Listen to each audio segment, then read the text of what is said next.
Assalamualaikum warahmatullahi wabarakatuh. Kawan-kawan sekalian, seperti yang telah kita tahu, saat ini kita sudah memasuki bulan suci Ramadan. Dan di bulan yang suci ini, umat muslim di seluruh dunia sedang melakukan ibadah puasa 1 bulan penuh. Dan ibadah puasa sendiri, seperti yang telah kita ketahui, bukan sekedar urusan menahan lapar atau haus semata. Akan tetapi, ada hikmah-hikmah yang terkandung dalam ibadah tersebut. Nah, khususnya bagi kita nih, kalangan mahasiswa, apa saja sih hikmah-hikmah yang terkandung saat dalam ibadah puasa tersebut, dan bagaimana kita mengimplementasikannya dalam kehidupan kita sehari-hari, baik dalam kehidupan kita saat berorganisasi di kampus atau saat menjalankan kegiatan belajar mengajar, atau hikmah-hikmah lain yang bisa kita terapkan di lingkungan kita sehari-hari. Nah, maka kita di sini sudah kedatangan narasumber yang sangat spesial, Ketua Jurusan Hukum Ekonomi Syariah, Bapak Dr. Jainuddin MAG. Dan bersama beliau, kita kali ini akan membahas mengenai hikmah-hikmah dari ibadah puasa dan cara mengimplementasikannya dalam kehidupan sehari-hari, khususnya bagi kita, kalangan mahasiswa. Kepada Bapak Jae, menurut Bapak, apa saja sih gitu hikmah dari puasa Ramadan ini? Karena kan saat ini tuh secara umum masyarakat masih menganggap gitu ya, bahkan kalangan mahasiswa sendiri juga masih menganggap bahwa puasa di bulan suci Ramadan ini hanya sekedar ibadah untuk menahan lapar dan haus gitu, Pak. Apakah emang sebatas itu atau ada nilai-nilai lain gitu yang terkandung dalam ibadah puasa di bulan suci Ramadan ini, Pak? Baik, Assalamualaikum warahmatullahi wabarakatuh. Waalaikumsalam warahmatullahi wabarakatuh. Bismillah, alhamdulillah, wassalatu wassalamu ala rasulillah wa ala alihi wa sahbihi. Asyhadu an la ilaha illallah wa asyhadu anna Muhammadan abduhu wa rasuluh. Alhamdulillah, kita sedang melaksanakan ibadah puasa. Yang pertama, kita patut puji syukur pada Allah Subhanahu wa taala atas kesempatan dapat melaksanakan ibadah puasa di tahun 1442 Hijriah ini. Karena bagaimanapun setiap orang yang diberi kesempatan oleh Allah Subhanahu wa taala untuk dapat melaksanakan ibadah puasa itu bukan suatu anugerah. Ya. Sebagaimana sering kita berdoa supaya kita dapat sampai di bulan Ramadan, artinya bagi setiap orang yang beriman dapat melaksanakan ibadah Ramadan itu suatu peristiwa besar. Itu salah satunya. Harus dipandang hikmahnya, itu yang pertama tadi ya. Kalau bisa tentang hikmah, bahwa puasa Ramadan itu harus dipandang sebagai peristiwa besar dalam kehidupan. Bagaimana? Karena tidak semua orang dapat sampai kepada bulan Ramadan. Ya, itu. Jadi kita harus bersyukur dapat melaksanakan ibadah bulan suci Ramadan ini dengan penuh gembira. Harus penuh dengan gembira. Meskipun kita dalam kondisi di tengah bencana wabah Covid ini ya, pandemi ini, berbagai kesulitan dan berbagai berita-berita belahan pelosok bumi yang begitu menggetirkan, kita tetap harus dalam keadaan tabah dan menjalankan puasa ini harus dalam gembira. Ini salah satu hikmahnya. Jadi kita harus menjalankan semua ibadah Allah itu dalam suatu kegembiraan. Artinya kita melaksanakan panggilan, seperti melaksanakan panggilan ini ya. Jadi kalau kita dipanggil oleh Tuhan untuk melaksanakan ibadah puasa, kita harus gembira. Sebagaimana di dalam Quran ini kan kita dipanggil orang-orang beriman untuk melaksanakan ibadah puasa. Kita harus gembira yang pokoknya. Supaya apa? Kita sebagai bentuk syukur kita di antara hikmahnya. Ya, seperti itu. Kita bersyukur pada Allah dapat melaksanakan ibadah puasa, dapat menjalankan ibadah puasa. Karena bagaimanapun ini peristiwa besar bulan Ramadan ini. Rasulullah SAW sering mengatakan bahwa bulan Ramadan itu adalah bulan yang agung. ya. Jadi syahrul azim, bulan yang agung gitu. Jadi kita sudah diberitahu oleh Rasulullah, bulan Ramadan adalah bulan agung. Maka bagi siapapun yang diberi oleh Allah Subhanahu wa taala kesempatan datang di bulan Ramadan, maka dia harus bergembira gitu, dapat sampai kepada bulan Ramadan. Alhamdulillah seperti itu. Dan banyak hikmah-hikmah yang disampaikan oleh Rasulullah dan juga kita bisa kaji di dalam, terutama juga di dalam Al-Quran ya. Karena kebetulan nih kita mungkin hari ini menginjak saum yang keberapa ya hari ini ya? Ke 20 ya, ke 17 ya, ke 17 ya. Kalau secara tradisi kalau hari ke-17 sebagian kaum muslimin memperingati peristiwa Nuzulul Quran. Di antara hikmahnya itu. Jadi di dalam bulan puasa itu ada peringatan Nuzulul Quran. Tapi tidak hanya sebatas peringatan saja. Jadi peringatan itu hanya mengingatkan bahwa di bulan suci Ramadan ada peristiwa Nuzulul Quran. Sebagaimana juga di dalam Al-Quran, saya baca ya, surat Al-Baqarah ayat 185, Allah Subhanahu wa taala berfirman, A'udzubillahi minasyaitonirrajim. Syahrul Ramadan alladzi unzila fihil Qur'an. Ini ya. Kalau diterjemahkan bahwa bulan Ramadan itu padanya diturunkan Al-Qur'an. Jadi menurut Al-Qur'an sendiri, Al-Qur'an diturunkan pada bulan Ramadan. Itu hikmah. Ya, kenapa jika kalau kita korelasikan, kenapa bulan Ramadan itu disebut dengan Syahrul Azim? Karena di dalam bulan Ramadan itu diturunkannya Al-Quran, suci Al-Quran. Sedangkan Al-Quran itu adalah mukjizat terbesar, ya, mukjizat terbesar. Dan Al-Quran itu adalah kitab suci yang diturunkan Allah sebagai kitab terakhir. Seperti itu. Berarti bahkan Al-Quran yang mulia diturunkan di bulan yang mulia itu salah satu hikmah terbesar di bulan Ramadan ya Pak? Ya, seperti itu. Jadi bulan yang mulia, kenapa? Karena di dalamnya diturunkan Al-Quran. Seperti itu. Itu di antara hikmah yang terbesar yang bisa kita petik gitu. Dengan adanya turunnya. Tentu dengan turunnya Al-Quran, maka memperingat bagaimana mengimplementasikannya. Bahwa Al-Quran diturunkan di bulan suci Ramadan. Bagaimana kita ketika masuk bulan Ramadan kita memahami, melakukan kajian-kajian terhadap Al-Quran, mulai dari membaca tilawah Al-Quran gitu ya. Banyak orang masyarakat selalu begitu giat melaksanakan tilawah Al-Quran, baik pagi, siang, sore ataupun malam-malam di bulan Ramadan mereka sangat giat sekali, atau melakukan kajian-kajian tadarus ataupun telah terhadap Al-Quran. Itu bagaimana itu bagian dari menghormati, mengagungkan bulan suci Ramadan di mana waktu itu turun Al-Quran. Itu diantaranya. Berarti itu Nuzulul Quran sendiri harus lebih dari sekedar peringatan ya Pak? Iya. Ya, karena kan sampai sekarang ini kan yang sering kita datang ke masjid pas Nuzulul Quran, habis itu buka bersama. Sebenarnya harus lebih dari itu ya? Ya, harus lebih dari itu. Bahkan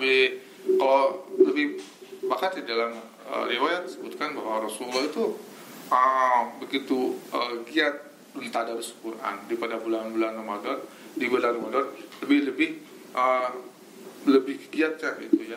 Jadi kita juga harus mencontoh apa yang diteladankan oleh Rasulullah supaya lebih giat membaca mentadarus Al-Quran ya. Ya minimal kalau orang jarang satu hatam Al-Quran ya, di dalam bulan Ramadan dia bisa hatam lah ya, 31 hari 1 juz. Kalau 30 hari ya berarti udah selesai 30 juz ya.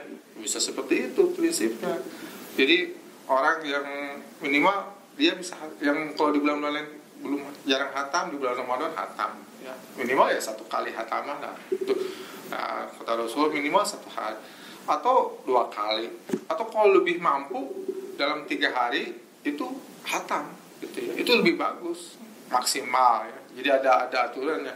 kalau paling cepat ya lebih baik 3 hari bisa. Jadi kalau 3 hari hatam itu sama dengan 1 hari 10 juz. 2 hari 20 juz, 3 hari 30 juz, itu lebih bagus. Itu jangan diusahakan hatam 1 hari 1 juz. Bukan tidak bagus. Rasulullah hanya memberikan contoh, sebaiknya paling cepat hatamnya itu 3 hari aja, biar lebih memudahkan memahami. Karena membaca Quran juga bukan hanya sekedar membaca, pelan-pelan. Agar apa? Dapat dipahami artinya, diberi pemahaman terhadap isi kandungan Al-Quran.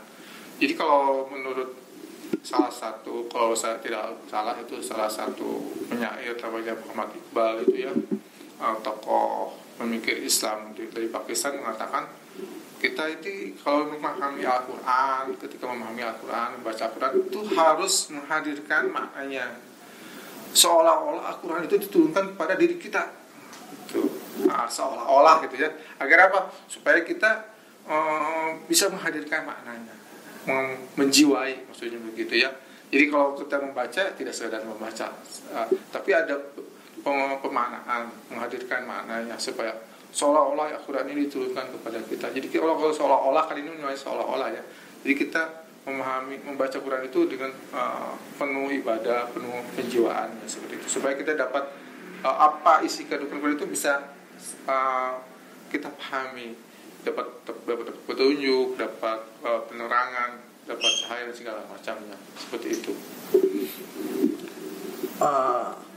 Oke, berarti sudah dijelaskan bahwasanya bulan Ramadan ini tidak sekedar bulan umat muslim di seluruh dunia menahan lapar dan haus, akan tetapi ada hikmah-hikmah yang lebih penting daripada itu yang bisa kita praktikkan dalam kehidupan kita sehari-hari, baik di bulan Ramadan maupun di luar bulan Ramadan ya Pak. Ya, seperti itu. Oh iya Pak, di sini saya juga mau membahas gitu mengenai ada kaitannya dengan hikmah. Di bulan Ramadan ini seperti yang kita tahu kan, jargon-jargon yang sering diteriakan itu adalah bulan untuk menahan lapar dan haus ya, bulan untuk menahan semangat konsumerisme.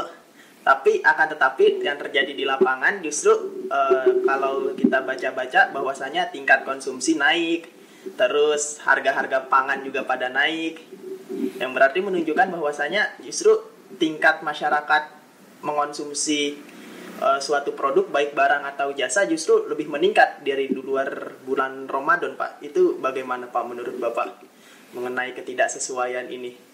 Kalau kita harus melihat peristiwa dengan meningkatnya konsumsi kaum muslimin di bulan Ramadan itu harus dipandang sebagai hikmah juga. Jadi harus dipandang menaiknya konsumsi kaum muslim terhadap pangan itu atau yang lainnya itu dipandang harus sebagai hikmah puasa, hikmah dari bulan Ramadan ini. Gitu. Harus dipandang seperti itu. Kenapa? Karena berarti Allah Subhanahu wa taala memberikan tambahan rezeki bagi banyak kaum muslimin di bulan Ramadan. Jadi begitu jika ada hikmahnya itu harus dipandang sebagai hikmahnya. Jadi betul bahwa di dalam puasa itu pada awalnya secara individu orang harus menahan lapar dan haus. Karena puasa itu kan al-imsak seperti itu. Tapi jika terjadi meningkatnya konsumsi di bulan Ramadan itu harus dipandang sebagai hikmah, bahwa orang kaum muslimin itu bukan berarti dia tidak boleh belanja, tidak boleh konsumsi, tidak. Artinya kaum muslimin bagian daripada mempersiapkan datangnya bulan Ramadan seperti begini. Jadi orang menghadirkan bulan Ramadan, orang menyambut bulan Ramadan, membahagiakan keluarganya, anak-anak, mendidik anak-anak supaya mereka dapat melaksanakan puasa. Di antaranya menyiapkan konsumsi yang layak gitu. Dan ini mau tidak mau akan menimbulkan meningkatnya konsumsi seperti itu. Jadi itu saya pandang bahwa meningkatnya konsumsi itu bagian daripada hikmah di bulan Ramadan gitu. Bukan berarti bertentangan dengan prinsip puasa harus menahan lapar dan haus seperti itu, tapi ini bagian daripada hikmahnya saja seperti itu. Karena begini ya, di dalam tradisi orang-orang itu bagian daripada menyambut atau membahagiakan keluarga di bulan suci Ramadan itu diantaranya mereka menyediakan sandang baru ya, pakaian baru, biar ada semangat. Nah, jadi setiap orang keluarga itu memberikan meningkat itu agar nanti ketika menghadapi bulan Ramadan mereka punya semangat. Nah, karena ada pengalaman kalau bulan Ramadan alhamdulillah rezekinya, makanan meningkat, kemudian ada pakaian baru nanti ya kalau pas akhir Ramadan. Itu juga kan bagian daripada mentarhib lah, itu mendorong supaya orang ketika menyambut bulan Ramadan ada semangat seperti itu, tidak lesu lah gitu ya. Tidak boleh, bukan berarti tidak boleh aktivitas, ya, tidak. Memang ada di dalam bulan Ramadan itu juga dianjurkan orang untuk beriktikaf ya, seperti itu. Tapi itu 10 hari terakhir kan, seperti itu. Tapi bukan berarti Rasul sendiri kan tidak melarang menaikkan konsumsi. Bahkan di beberapa negara muslim bulan Ramadan itu di mana-mana pasti tingkat konsumsi malah naik ya, seperti itu. Itu bagian daripada hikmah. Hikmahnya mungkin bahwa di bulan Ramadan rezeki bagi kaum muslim itu semakin banyak, seperti itu. Alhamdulillah, kita harus menyambut positif seperti ini. Seperti itu saya. Berarti jangan dipandang dari jelek-jeleknya aja ya Pak? Ya betul. Karena ya perlu diakui juga bahwasanya sering gitu saya temui baik di sosial media atau di media-media lain gitu yang mencibir gitu umat muslim, katanya bulan menahan hawa nafsu, akan tetapi kok tingkat konsumsi naik, orang-orang pada belanja makin gak terkendali. Tapi justru di balik peristiwa itu sebenarnya ada hikmah yang sangat besar, yaitu sebagai salah satu bentuk kita meningkatkan spirit kita untuk menyambut bulan Ramadan ya Pak. Iya seperti itu. Bahkan aspek lainnya kan ini bagian juga menumbuhkan ekonomi masyarakat juga kan. Di bulan Ramadan itu begitu banyak kalangan masyarakat yang banyak terbantu dengan konsumsi, produksi kan meningkat seluruh masyarakatnya juga, dan peredaran ekonomi semakin berputar di bulan Ramadan ini dengan meningkatnya konsumsi kaum muslim, seperti itu. Harus pandang seperti itu positifnya. Karena kalau tidak seperti yang lain, tidak lesu kan gitu ya. Artinya harus dilihat secara positif dengan meningkatnya konsumsi kaum muslim di bulan Ramadan ini. Berapa tingkatnya, mungkin ada penelitian yang lebih yang meneliti secara serius berapa konsumsinya, bahwa dampak kontribusi kaum muslimin terhadap peredaran ekonomi kan ada juga sangat besar sekali, seperti itu ya. Itu saya pikir begitu, harus lihat sisi positifnya ya, gitu. Dan kalau orang berpuasa ya waktunya berpuasa seperti itu, tidak ada larangan seperti itu ya. Maka kalau kita punya rezeki, sebaiknya rezeki itu dibelanjakan ya, jangan disimpan gitu. Kalau orang kaum muslimin punya rezeki, ada uang lebih, jangan disimpan, harus dibelanjakan. Pertama memenuhi kebutuhan dirinya, kebutuhan keluarganya, atau dibelanjakan dengan cara mensedekahkan. Dan diantaranya di bulan Ramadan itu kan tidak hanya konsumsi, tingkat sedekahnya juga kan semakin meningkat juga. Ya, kegiatan-kegiatan sosial kan meningkat itu. Itu kan bagian dari membelanjakan itu. Itu yang harus dilihat. Kegiatan ekonomi, kegiatan buka bersama di mana-mana disediakan secara gratis. Itu kan bagian daripada bagaimana Komisi membangun solidaritas sosial, mengeluarkan biaya dan segala macam. Itu harus dilihat seperti itu. Menurut saya seperti itu. Baik, berarti justru kalau misalnya tingkat konsumsi ambruk pas bulan Ramadan nggak baik juga buat perekonomian negara berarti ya? Ya seperti itu mungkin ya.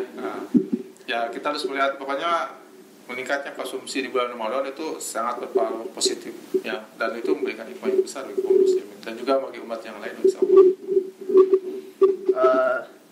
Selanjutnya Pak, nih kan kita ini kan di era globalisasi di mana teknologi sudah sangat merasuklah dalam kehidupan sehari-hari kita, tidak seperti saat zaman-zaman dahulu gitu mungkin.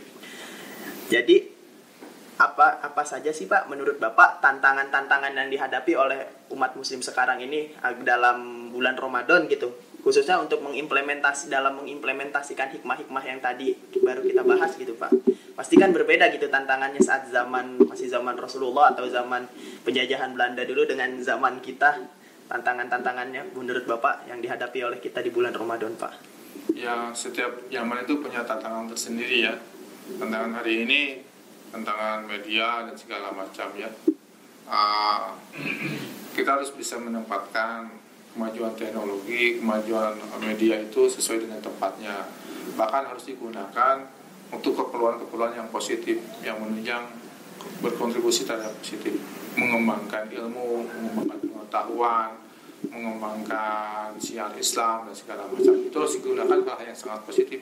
Jangan menggunakan kemajuan-kemajuan yang hadir hari ini malah berdampak negatif untuk kehidupan masyarakat seperti itu. Tentu ini juga perlu pembinaan kepada masyarakat, pengajaran kepada masyarakat, dan juga harus terus-menerus diingatkan bahwa dengan tantangan-tantangan teknologi, media yang hari ini begitu gencar, apalagi ketika sedang melaksanakan ibadah puasa, orang malah terbuai dengan kemajuan seperti ini, lupa dengan kegiatan ibadah yang paling pokoknya seperti itu. Bukan berarti tidak boleh, lebih baik itu memang digunakan, diarahkan untuk kebutuhan yang sangat positif ya. Karena bagaimanapun yang namanya kemajuan teknologi, kemajuan media itu tergantung bagaimana kita mau menyikapi dan menggunakannya. Tentu yang diajarkan, yang dituntutkan adalah supaya digunakan dengan positif, dengan sesuai dengan hal yang baik gitu, seperti itu menurut saya. Supaya ya, artinya memberikan kontribusi hal-hal yang positif. Yang negatifnya ditinggalkan saja lah ya, seperti itu. Digunakan sesuai dengan porsi yang proporsional saja menurut saya. Tantangannya tentu banyak lah ya, tentu dengan banyak berdialog, berdiskusi, dengan banyak tilawah, dengan mengikuti pengajian, mengikuti ceramah-ceramah, tantangan-tantangan itu bisa dieliminir menjadi sesuatu yang sangat positif ya, tidak menjadi yang malah terbalik menjadi negatif misalnya seperti itu. Berarti tergantung, khususnya mengenai kemajuan teknologi ini tergantung bagaimana kita umat muslim memanfaatkannya ya Pak? Ya, seperti itu, harus memanfaatkan untuk keperluan yang sangat positif, kebutuhan ilmu, pengembangan masyarakat, pokoknya yang sangat-sangat positif saja ya. Negatif ya nggak usah, karena orang Islam mesti selalu diingatkan watawasau bil haq watawasau bis sabr. Itu kan posisinya harus ke sana. Maksud saya seperti itu. Ya, soalnya kan apalagi di Indonesia tingkat kemajuan teknologi seperti gadget-gadget ini tidak diiringi dengan tingkat pendidikan yang seimbang gitu Pak. Jadi kayak misalnya orang tua memberikan gadget ke anaknya yang masih SD, terus jadi anaknya karena main game online terus jadi susah ngaji. Usahakan hal-hal seperti itu harusnya dihindari ya Pak justru oleh kita umat muslim. Ya, diberi pengarahan saja, karena mungkin kalau menghindari hari ini agak sulit ya. Orang menghindari teknologi itu agak sulit. Tapi harus memberikan pendidikan dan pengertian, dan secara proporsional mengingatkan kapan harus menggunakan, kapan harus ditinggalkan, supaya tidak terus menerus atau istilahnya melakukan lupa dengan aktivitas yang seharusnya belajar dan segala macam. Itu harus diingatkan sebetulnya, karena ini kemajuan ini tidak bisa dielakkan lagi ya, harus kita hadapi, tapi harus direspon dengan secara positif seperti itu menurut saya. Apalagi di bulan Ramadan ini orang mulai ikut lihat seharian misalkan ya menggunakan gadget ya, asal dengan cara menggunakan positif yang jadi tidak jadi masalah menurut saya, karena kita menyadari juga kita tidak bisa menghalangi seseorang untuk menggunakan teknologi gadget seperti itu, karena ini bagian dari kemajuan zaman ya, seperti itu. Tapi mengingatkan saja bahwa kita harus menggunakannya secara proporsional dan jangan lupa dengan aktivitas-aktivitas yang lain seperti itu menurut saya. Terutama mahasiswa juga ya, harus seperti itu mengingatkan.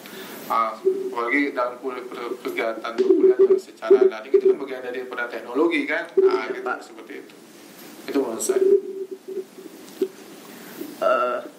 Yang terakhir nih Pak, menurut pesan-pesan Bapak gitu untuk mahasiswa-mahasiswa di bulan Ramadan ini agar kita spirit dalam menjalankan ibadah puasanya semakin tinggi, dan spirit itu nggak berhenti di bulan Ramadan aja gitu, spirit ibadahnya bisa berlanjut secara terus-menerus ke depannya gitu Pak. Iya, di sisa bulan Ramadan ini kita harus memanfaatkan waktu ini semaksimal mungkin ya. Jadi sisa waktu bulan Ramadan ini harus memanfaatkan semaksimal mungkin. Apa yang kita evaluasi sebelumnya sangat kurang harus ditingkatkan hari ini. Misalkan tilawah Qur'annya kurang, coba ditingkatkan hari ini. Tadarusnya kurang, ditingkatkan hari ini. Dan juga harus berimplikasi setelah Ramadan ya. Kita bisa memandang Ramadan ini sebagai momentum untuk memenuhi spirit kita. Tapi kita harus berkontinu dengan pasca Ramadan seperti itu. Jangan ketika Ramadan tingkat religius kita tinggi, tapi setelah Ramadan malah menurun lagi, ambruk lagi. Seperti itu. Nah itu yang kita harus jaga, tingkat religius kita kontinu seperti itu. Karena bagaimanapun setiap orang pasti akan mendapatkan halangan-halangan, tantangan-tantangan seperti itu ya. Bagaimana kita memanage spiritual kita, manage religiusitas kita pada bulan Ramadan ini tetap stabil, bahkan terus menaik, bahkan sampai setelah Ramadan seperti itu, supaya buah dari bulan Ramadan ini kita dapatkan terus menerus seperti itu. Misalkan ya seperti tadi, kita sehari di bulan Ramadan rajin bisa selesai 1 juz, maka setelah bulan Ramadan bisa tetap continue 1 juz, itu 1 hari 1 juz gitu. Jadi kalau 1 hari 1 juz di bulan Ramadan, ya setelah bulan Ramadan minimal ya 1 hari 1 juz bisa. Jangan setelah ketika Ramadan mampu minimal 1 juz, setelah Ramadan malah jarang baca Quran. Nah itu maksudnya ya, malah berkurang, menurun itu. Maksudnya itu diantara yang real contohnya ya, seperti itu. Kalau biasanya di bulan Ramadan rajin sedekah, nah setelah Ramadan harus tahan, harus tetap bertahan gitu, jangan sampai menjadi jarang sedekah. Ketika bulan Ramadan rajin tarawih, maka setelah Ramadan supaya tetap bertahan rajin tahajudnya seperti itu ya.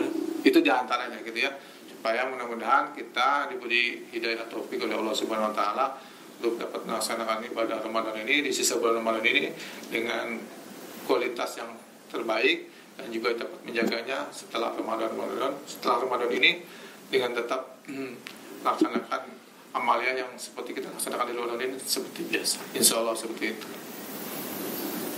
Berarti intinya kita harus tetap mempertahankan konsistensi kita dalam beribadah ya Pak. Ya seperti itu yang paling utama. Jangan cuma ibarat bahasa kasar mah beribadah kalau ada event-event tertentu aja gitu, jangan kayak gitu ya Pak. Gitu, jangan hanya pada Ramadan saja gitu ya. Ramadan ibadahnya ini kan setelah Ramadan malah turun. Ada turun lagi. Oke kawan-kawan, sangat keren, sangat bagus, sangat banyak manfaat yang bisa kita petik dalam pembicaraan kita kali ini mengenai hikmah dan implementasinya dari ibadah puasa di bulan Ramadan. Pada akhirnya ibadah puasa ini sebenarnya lebih dari sekedar menahan lapar, menahan haus, akan tetapi ibadah puasa Ramadan ini memiliki hikmah-hikmah yang sangat banyak, sangat luas, dan dampak positifnya itu dapat kita rasakan dalam kehidupan sehari-hari kita jika kita memahaminya. Jadi salah satu yang disebutkan tadi adalah ibadah Ramadan ini adalah ibadah yang adalah suatu event besar yang harus disambut dengan hati bahagia, dan dalam beribadah kita juga nggak boleh tuh hanya saat di bulan Ramadan saja. Nah, mungkin sudah bisa sekian dari podcast kita saat ini. Billahi taufiq wal hidayah. Wassalamualaikum warahmatullahi wabarakatuh. Waalaikumsalam.